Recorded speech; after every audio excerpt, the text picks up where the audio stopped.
জ্বালানি তৈরির চেষ্টা চলছে, জ্বালানি সংকট তৈরির চেষ্টা চলছে। তবে কেন্দ্র সরকার বার্তা দিয়েছে কোনো রকম ভয় পাওয়ার কোনো কারণ নেই।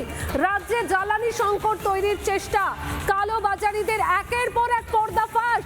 গ্যাসের কালোবাজারি করছে অসাধুরা, চোরা দামে গ্যাস বিক্রি অসাধু ব্যবসায়ীদের।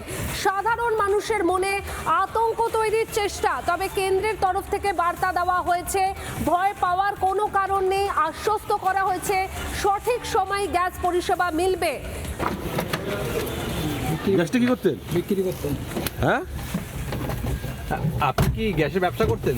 গ্যাস নিয়ে আমরা পাড়ার থেকে দুটো একটা মাল নিয়ে ব্যবসা করতাম। কি ব্যবসা করতেন? কাজটা খুলুন না। কি ব্যবসা করতেন? কি ব্যবসা করতেন আপনি? ছোট সিলিন্ডার ভরতাম। আপনার কি লাইসেন্স আছে? না, লাইসেন্সের ব্যবসা করছেন? লাইসেন্সের ব্যবসা করতেন? লাইসেন্সের ব্যবসা করতেন? আপনি ছোট সিলিন্ডার কিসে ভরতেন গ্যাসগুলো? অটোতে? ছোট সিলিন্ডার। কি করতেন গ্যাস নিয়ে?